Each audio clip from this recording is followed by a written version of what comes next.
Welcome back, everybody. There you go. Hopey, best of luck on Saturday, mate. We are ready for the main event press conference. Let's head over to Eddie Hearn. Eddie Hearn. No. Welcome back, everybody, to Cutler's Hall in Sheffield. As I was just having a conversation with Josh Warrington to confirm the weigh-in will be here tomorrow. He said, are they limiting the capacity because this place is going to be rocking for the weigh-in tomorrow, and of course the main event, the whole card on Saturday night, Sheffield Arena, 10,000 fans for what will be an incredible atmosphere. Steve Wood just walked straight across the stream there. Thank you, Steve. Good to see you. Come on, Steve. And as I said, an amazing night of boxing, live on DAZN around the world. Two British greats. I think that's the best way to describe them. I've seen both guys at their highest, I've seen both guys at their lowest, and what they've always done is given us unbelievable entertainment, and on Saturday night they put it all on the line for our entertainment once again. Two-time world champion Leigh Wood, defending WBA featherweight champion. Two-time world champion Josh Warrington, looking to become three-time world champion, and delighted to be joined by Alfie Sharman from DAZN and Ben Davison as well. Sean's at another weigh-in today, so Josh is up here on his own, ready to go. And Alfie, we'll start with you. I said to Bunsey earlier today, you know, this fight historically is just one that comes around once a year, if that. Now with the schedule, and not just from DAZN as well, but in boxing in general, a big part of the schedule.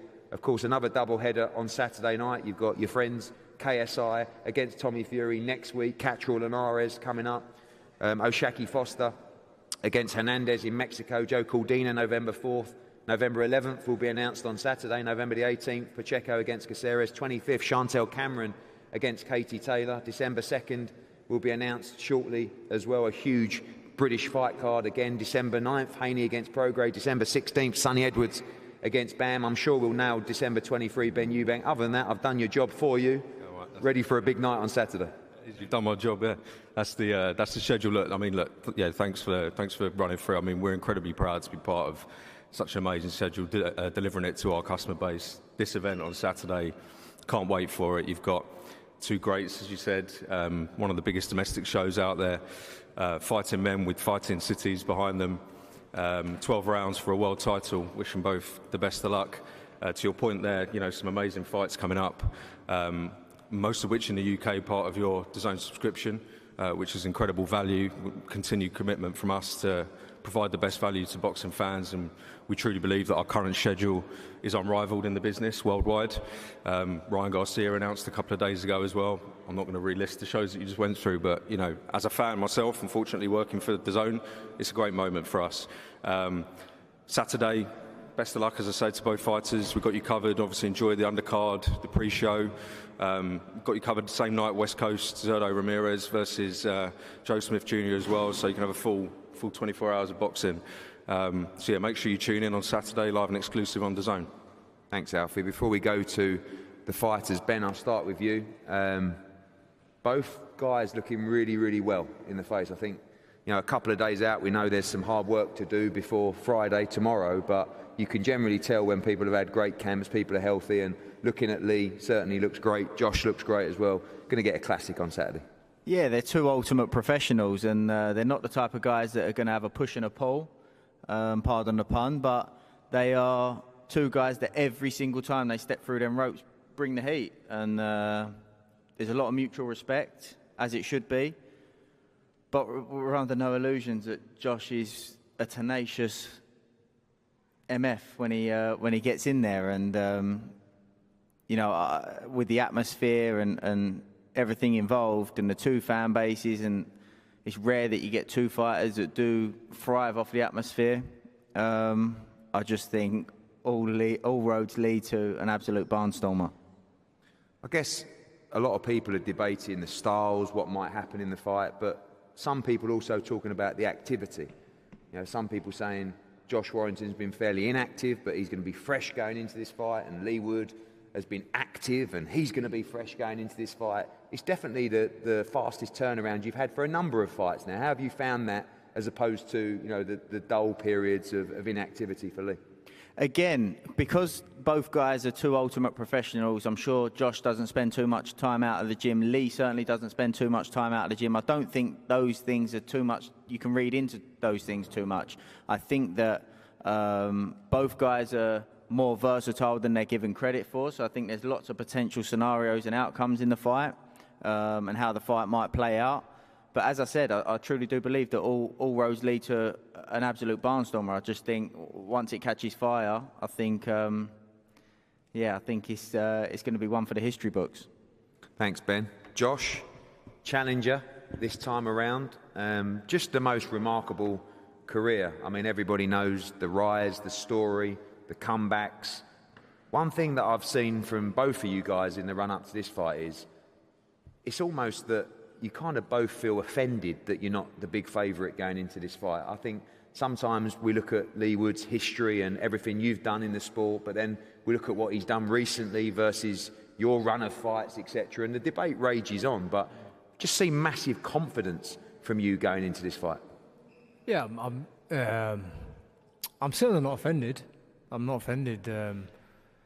If anything, it's motivation. Leigh's the champion. And obviously being granted with this opportunity, so I'm very grateful for that.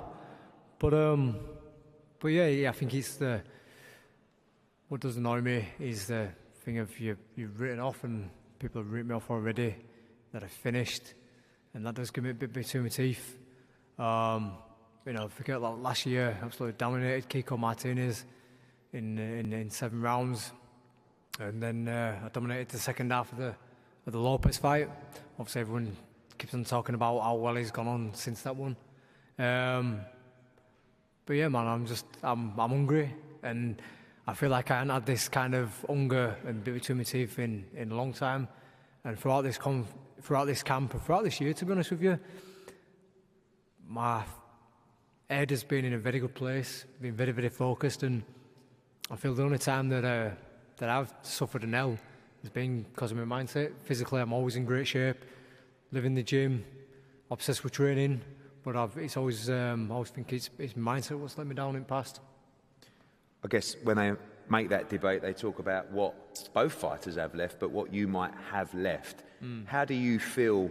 Every fighter knows himself, and I know you're all going to say it's been a great camp, etc., but feel like the same fighter that beat Carl Frampton, the same fighter that beat Kid Galahad, the same fighter that came back and beat Kiko Martinez and Selby at Ellen Road. You still feel like that guy? Yeah, still. I mean, time goes on, and they've been part of the sport a long time. 5 years ago, got a few more greys. My hairline's started a bit further back than it was back then, but I feel like I've matured as well in terms of my boxing brain. I used to think about them big 12-round fights and think that was just such a long time, but it's not. 36 minutes is not a long time, and you just think about what I've got to do and break each round down every time. But I know these days I can adapt, and my boxing brain has certainly matured. Working on setting up shots, I know my power has kept on developing. My strength has developed as well, and it's been at times been economical with punches instead of throwing 85 punch combinations. Just set up shots a little bit more, and you have different stages of your career, don't you? And I feel like I'm in a very good stage at this moment in time. But it's easy for me to sit here and say to the room, I need to show it on Saturday night. I know that one thing that's always been underrated is your power, and I remember Carl Frampton saying you're one of the most heavy-handed fighters he's been in with as well. Yep. The build-up's been respectful. I know you weren't a fan of the Ferrari yesterday, but as you see little sound bites, you hear Leigh Wood say yesterday, I'm going to hurt him, I'm going to knock him out. Yep. But you truly believe you can take him out, don't you? I mean, I think, and I actually think this fight might be over inside 7 or 8 rounds. I think it's going to be fought at a frantic pace as well. But for all the people saying about Leigh Wood's power, you 100% believe you have the power to take him out in there. My knockouts have come at championship level. My stoppages have come when it's mattered the most. I know that I can dig. Yeah, all right. In my first 13 or so fights, 13, 15 fights before I got stoppage, against the journeymen, didn't get one stoppage on my record, and people probably right to think that he's not really a puncher, but also a little bit down to my style. Not really sitting on punches and stuff. But I'm getting the knockouts and the stoppages when it matters. Listen, I know that I'm not a one punch and you're knocked out like Edwin Valerio kind of puncher, but I know I've got nothing there to hurt people, and I don't have to really worry about what anyone else thinks. I know when I get in there on Saturday night, you know, I've got enough to hurt Leigh, and I've been very confident that you know, it doesn't suit final bell. Leigh, I think a lot of the narrative going into this fight is about your power, about Josh's work rate. Let's be honest, you can both do it all, really. You can mix it up when needed, but you go into this fight like the rest of us, like the rest of the British fight fans, expecting just a tremendous battle on Saturday. Yeah, I don't think the power will be the key to victory, but I've got it if I need it. Well, you know, I'm back here again. It's like 3 fights in inside 8 months. And people are thinking, greedy bastard, especially the twins down there. But no, you know, I'm coming towards the end of my career, and last year I said, you know, I want to be busy. Whilst I've got the choice to be busy, because there's going to be a time that's approaching. I can see it creeping up on me when I'm not going to have that choice. And you know, I love boxing, so a busy year, another great fight, another great former champion in the other corner. And I'm ready. Like I said, power probably won't be the deciding factor on Saturday night. There's a lot of other things that go around it, and people, especially the culture of the trainers in this country, that's like, whoever wants it more will win.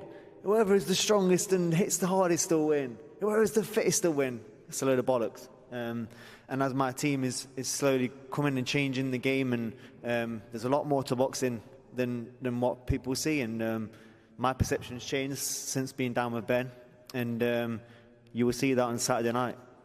How have you found that activity? You know, it's not something you've been blessed with for the past 2 or 3 years. A lot of fighters haven't, particularly coming off the COVID delay as well, but been nice and active. You had to take that Lara rematch quite quickly because of the contractual period, and now this opportunity come up as well, but helped you staying active, staying in the gym? Yeah, for sure. That's the best I felt in the Lara rematch.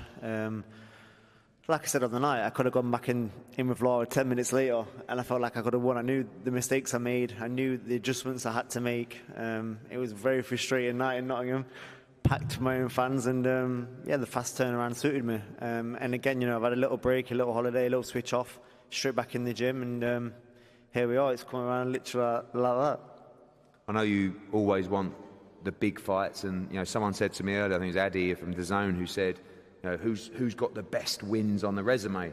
We talked about Frampton, we talked about Martinez or Galahad, and we talked about Lee Selby, and then we talked about Kanzu and Lara and Conlon. Both you guys done an incredible job for British boxing, and I hope you realise as well, this is a special night for the fans on Saturday. Yeah, Josh has had some really good wins, possibly better than me. You know, is here because of his credentials, is not here for any other reason. It's going to be an electric atmosphere on Saturday night, one I'm expecting to be the best I've ever witnessed, especially my ring walk. Sold more tickets than we've ever sold. So it's going to be a great night, definitely one that will go down in history. And talking about history, you know, I want to be remembered as one of the best featherweights from this country and one of the best fighters from my own city. I'm going to ask both of you as well before we break for a head-to-head, and as honest as you can, I think I know the answer, but in your head when you play this fight out, you see yourself winning this fight by knockout? It's a possibility. I'm not going to bank on going out there to knock him out, but I'm going to be dominant, and I know Josh is very tough, like I said previously. I've been ringside for a number of his last fights, especially the Kiko fight, 1-6-R, you know, he got hurt. He was very close to getting stopped himself when he got his stoppage. So I know he can bite down. I know he gives everything he needs to, but at what cost? Because there's going to be times in this fight when he needs to work extremely hard just to win a moment, and I'll be making him pay for them moments. Josh, finally to you as well. You kind of said it earlier. Yep. I know any means necessary anyway, but when you play this out, you win this fight inside the distance on Saturday. Yeah, massively. I always visualise different scenarios, to visualise different moments. But yeah, I just feel real strong feeling this one doesn't see the final bell. You know, so having power, but being able to take a shot is another thing. So yeah, it's something that's stuck with me all throughout this camp, that the show's going to end early, and I'll be once, twice, 3 times a champion. One sec, just before I forget, I just want to wish a speedy recovery to Craig Robinson, who recently had a stroke, comes to my fights religiously. Season ticket holder at the ground, at the Forest ground as well. Had a stroke recently. Just want to wish him a speedy recovery and get well soon. Well, thank you, Lee. Thank you, Josh. Speedy recovery. And as Josh Warrington says, bids to become a 3-time world champion on Saturday. But this man looking to defend his WBA featherweight title around 10 p.m. on Saturday night. You will see an electric atmosphere in Sheffield Arena as these two go head to head in what is a true British classic, live on DAZN around the world. As we said before, don't forget 1 p.m. in here tomorrow, the weigh-in. It will be packed to the rafters. Get here nice and early, and we'll see you for an incredible night of boxing this Saturday. Thank you. Well, there we